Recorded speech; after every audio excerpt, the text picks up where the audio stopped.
Hi, I'm Adam Spencer, founder of the Day One Network, which is bringing the history of the Australian startup ecosystem to you. I believe in founders. It's why I do everything I do at Day One and our media company, W2D1 Media. And that's why the Day One Network exists, to create helpful content for founders. We've got some great shows in development, but a large part of what we do couldn't be done without support from our partners and sponsors. And I couldn't be happier than to be working with NTP, who get community better than any other technology recruitment company out there. A Newcastle company like mine, NTP are invested in seeing the growth of the local tech community in Newcastle, Sydney, and more broadly Australia. So thank you, NTP, for helping us bring helpful content to founders and the startup community in Australia. Back to the interview. Hi, I'm Adam Spencer, founder of the Day One Network, which is bringing the history of the Australian startup ecosystem to you. I believe in founders. It's why I do everything I do at Day One and our media company, W2D1 Media. And that's why the Day One Network exists, to create helpful content for founders. We've got some great shows in development, but a large part of what we do couldn't be done without support from our partners and sponsors. And I couldn't be happier than to be working with NTP, who get community better than any other technology recruitment company out there. A Newcastle company like mine, NTP are invested in seeing the growth of the local tech community in Newcastle, Sydney, and more broadly Australia. So thank you, NTP, for helping us bring helpful content to founders and the startup community in Australia. Back to the interview. Hi, I'm Adam Spencer, and welcome to Day One, the podcast that spotlights Australian startups, founders, and the organisations that empower Australian entrepreneurship.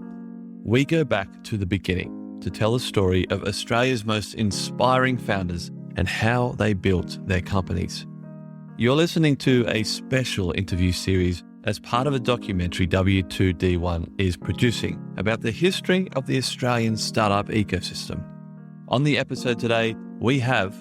Hi there, my name's Anthony Ferrier. I'm an Innovation and Commercialisation specialist, primarily working on the corporate side. My career and experience is largely based in the US and in Europe. I spent about 20 years living over in mainly New York City, and particularly focusing over the last kind of 13 years of my career on innovation, building innovation capabilities, strategies and systems for corporate organizations, like I said, in the US and Europe. I've been back in Australia now for the past 3 years, and most recently took up a role as head of commercialisation and innovation for Swinburne Professional, which is a university in Melbourne.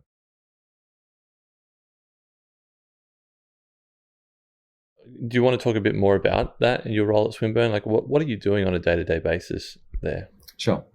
Yeah, so Swinburne University pride themselves on having connections to industry and the ability to sort of drive industry growth within the Australian marketplace. And so my role there is really to develop connections with industry, to create systems where we can commercialize a lot of the IP, particularly focused on new ways of working for organizations, and use that as an opportunity to build up new products and solutions we can take to market with partners and ourselves. Before we jump into before we go back in time to when you first got involved in the startup ecosystem or innovation ecosystem or whatever you want to call it, you mentioned, I think just then in the intro or before we hit record, that you specialize in or you've worked predominantly in the corporate side. Yes. And I'm just curious, what attracted you to that side, and why did you get involved in that side of things? Yeah, sure. Look, I'm an old dog, right? And I've been around the shops. And I think when I started my career, quite frankly, the startup world wasn't really an option necessarily, right? It was you went into small business back in the day, or you went into blue chips, is how they looked at it. Yeah. And what the blue chips provided you was, and what was attractive to me at that time, was an opportunity to travel globally. It gave you global mobility. It gave you stability and a clear career path. Obviously, that's changed, but that was kind of the decision I went into in back in the day. And what I've been very good at, I think, is finding opportunities to create change and impact in relatively unique ways within corporates. So I think while the attention a lot of the times from career perspectives is focused to startups. And I've been through that from startup 1.0, kind of like internet 1.0 kind of thing in Silicon Valley. But I've always worked on the corporate side because I've been able to find opportunities to sort of latch on to those trends and sort of apply them and drive change within the corporate world. Yeah, okay, cool. You alluded a bit there to, when you started your career, startups weren't an option. That's where I kind of like to start. So sure. Give us a bit of a time frame when you kind of began your career and what the landscape looked like then, or, probably non-existent, but if you could give us a bit of an idea. The startup landscape, you mean? Or? Yeah. It was different, right? Back in the day, and particularly in the Australian sort of sector, there just wasn't a startup system and ecosystem in the market in Australia. What happened was there were small businesses, but they weren't largely technology driven. There were some sort of companies that kind of came out. So my career basically started in the mid-90s, right? So at that time, there was that was Web 1.0, right? And so I was in Australia, and there were some small organizations that were sort of latching onto the technology and the internet kind of drivers, but it was a very unsophisticated kind of ecosystem, as it was globally, right? And you got that kind of like growth coming out of the Silicon Valley kind of drivers. So I kind of like went into that kind of corporate side connected to that. So what happened was I was working with Deloitte at the time. And I got invited to move over to San Francisco to lead a marketing initiative, particularly focused on Web 1.0 within Silicon Valley. And so what happened was I arrived in San Francisco in, I think it was around May 2000. So I was brought in as part of those 65 of us, brought from all around the world to sort of start up this initiative within Deloitte. And so I arrived in San Francisco at the absolute peak of Web 1.0. And I'll never forget it. I came out on my first day of working on the Monday, the office was downtown, and I came out of the subway and I looked around, and every single surface had an ad on it, right? It was the telegraph poles, the sidewalk, the road, the buses, the buildings, everything. People walking past you, every single part of it was advertised. And I thought, oh my God, this is just out of control. This is not going to last. And within 3 months, it all imploded, right? And so I went from a team of, Deloitte had this big team, like I said, 65 people from all around the world, which went down to a team of 5 very quickly. Wow. So it was just this, I came at the absolute peak of it, and it was just exploding, and it did explode, right? And not in a great way. Speaking, you said you've worked all around the world, Europe, New York, Silicon Valley. Now you're back in Australia. Mm-hmm. Can you draw on that vast experience there and talk a bit about what are some of the key differences you see between, startup communities / ecosystems around the world compared to Australia, and what separates us? What either kind of talk to some of our greatest advantages that you see that we have that other startup communities don't have, or if that's not the case, like how much ground do we have to make up? Like what are some of the biggest gaps or areas of opportunity that you see that from other ecosystems that we could learn from? I know that's a massive question. Yeah. Can I actually adjust it a little bit? Go for it. Can we direct it more around how corporates engage with startups? Because I think my perspective 100%. Might be... Okay. So in response to how corporates engage with startups and the regional kind of differences that I've seen, particularly just as a bit of context, back in the day, in the early 2000s, for example, there was a definite context of startup organizations, and particularly, when you say startup these days, it's a given that it's kind of a tech digital kind of like play. These organizations were absolutely going out to attack and destroy established, mature businesses.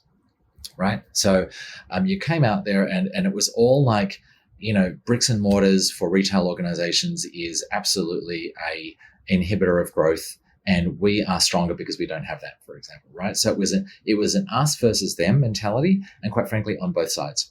And that was driven out of Silicon Valley, very much so. And so what you saw was everyone looking at the Silicon Valley kind of context there in those days as being very unique and not really applicable to the rest of the world.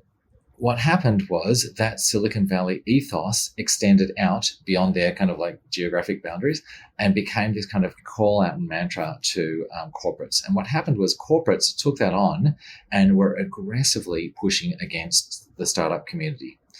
And they did that traditionally by deploying their established kind of structures in place to try and sort of attack the startups. Then what happened was they recognized that the digital sort of marketplace and digitization as a concept more broadly should be something they should take up more actively.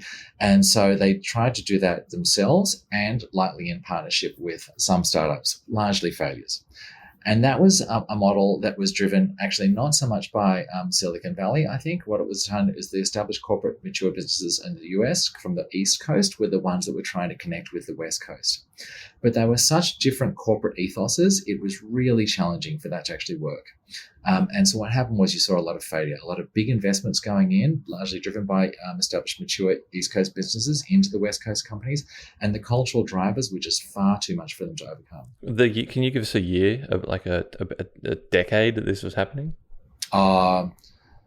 Really up till the 2010, so early 2000s. Right. And what happened was that has changed in the last 10 years. And what's happened now, the mindset is much more of a collaborative process. And you see that, I think, started in the US and North America, but actually the Europeans were very good at this in terms of sort of looking at it much less around sort of attack to kill, much more around partnership and much more around understanding what the strengths are of each of those parties and more effectively leveraging into those strengths and leaning into those strengths and driving value from that. So that's where you're starting to see more success around these collaborative models and investment models being driven now out of the US and Europe. In context of Australia, I think Australia has been slow to that game. And so what you're seeing now is more sophisticated and quite frankly impressive responses from the Australian corporate community in engaging with the startup world more effectively and impactfully and more broadly accepted. And so I think what you're seeing is there's more of a blending now, right? It's less the us and them. It's more around, right, you've got some strengths, we've got some strengths. And I think previously, by the way, the corporates went into this with very much an inferiority mindset. They kind of like bought into, we aren't that great. Startups are unbelievably and smart back in the early 2000s, right? Now it's much more, right, we're very good. We've survived through this. You guys can help us achieve our objectives on both sides. And that's sort of starting to drive some success. Unfortunately, what's happened is, I think on that corporate venturing side, there hasn't actually been a lot of success up until the last kind of 12 to 18 months. But what you're starting to see now is the corporates drive some success around that, and that underpins success for innovation more broadly within the Australian corporate context. What does that success look like in practical terms? And what do you think, what's your opinion on organizations or companies like Slingshot, if you're familiar with them, and the corporate accelerator model?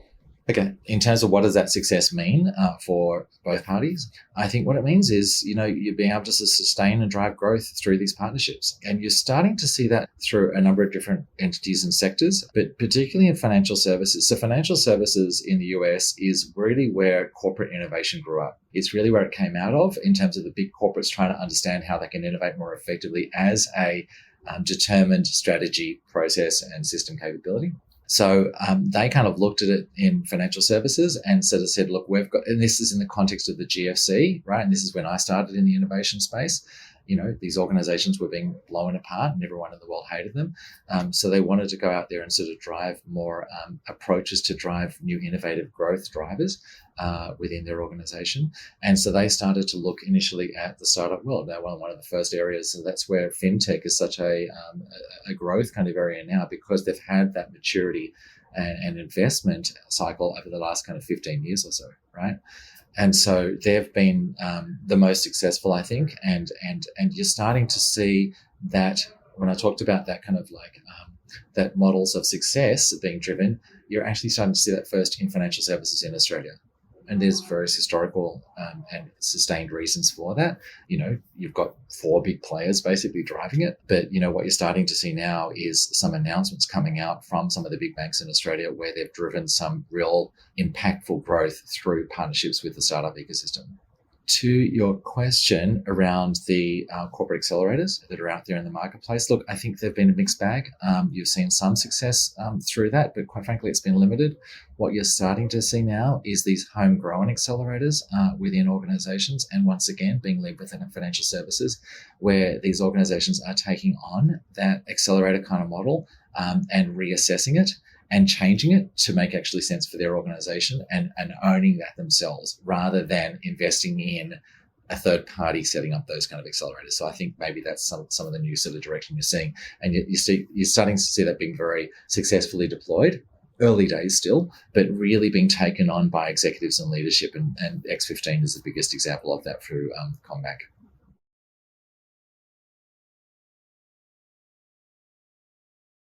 Two more questions, Anthony. This one is, I ask everybody this question, and I'll tailor it a bit for you. It's the advice question where I ask people to give their one piece of advice to startups, but changing it just slightly. When a startup is going out into the marketplace or looking for a partnership with corporate, advice from that angle, like what advice would you give them in terms of dealing or starting a conversation with a corporate entity?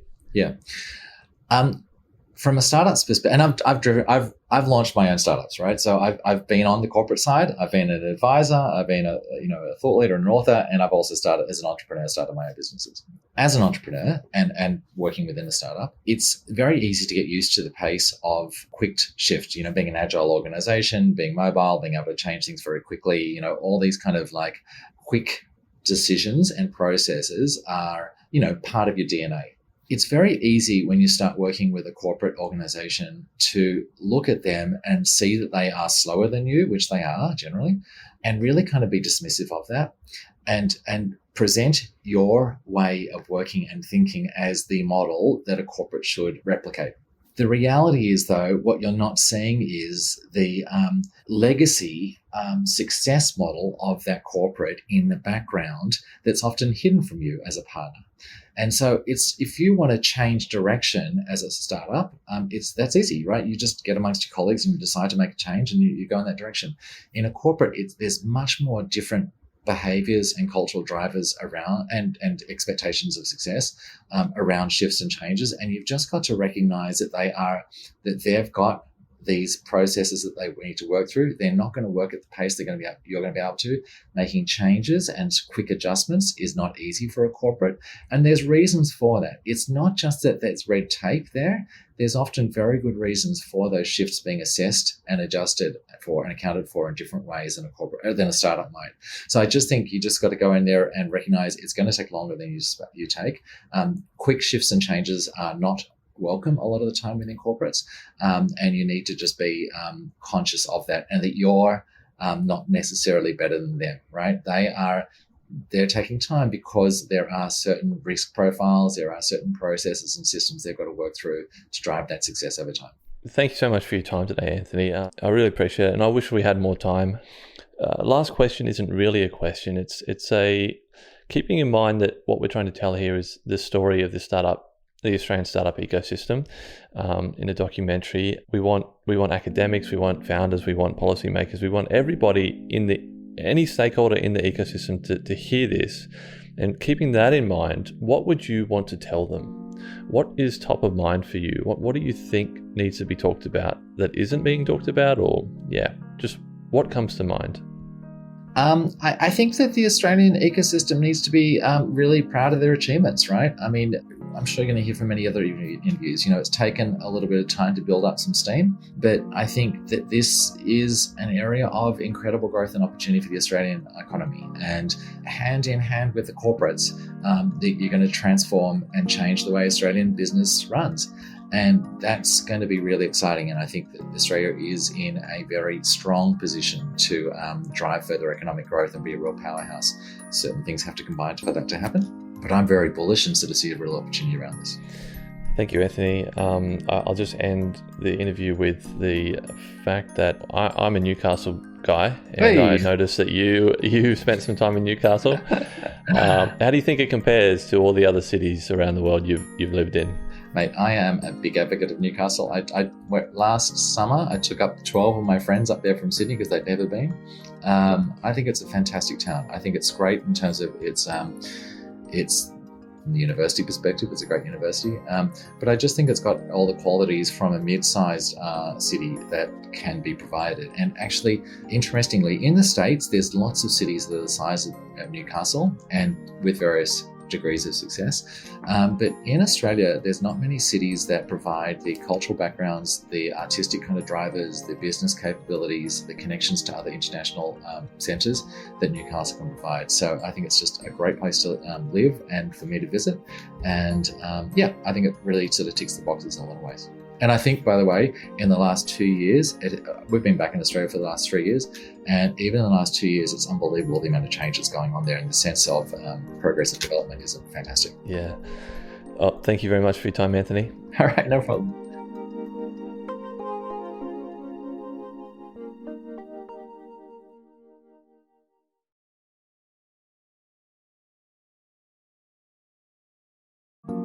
I hope you enjoyed that interview. More interviews are on the way. Follow the podcast wherever you're listening right now. Stay tuned for more interviews with many, many more amazing people from the Australian startup ecosystem. Thanks for listening, and see you next time.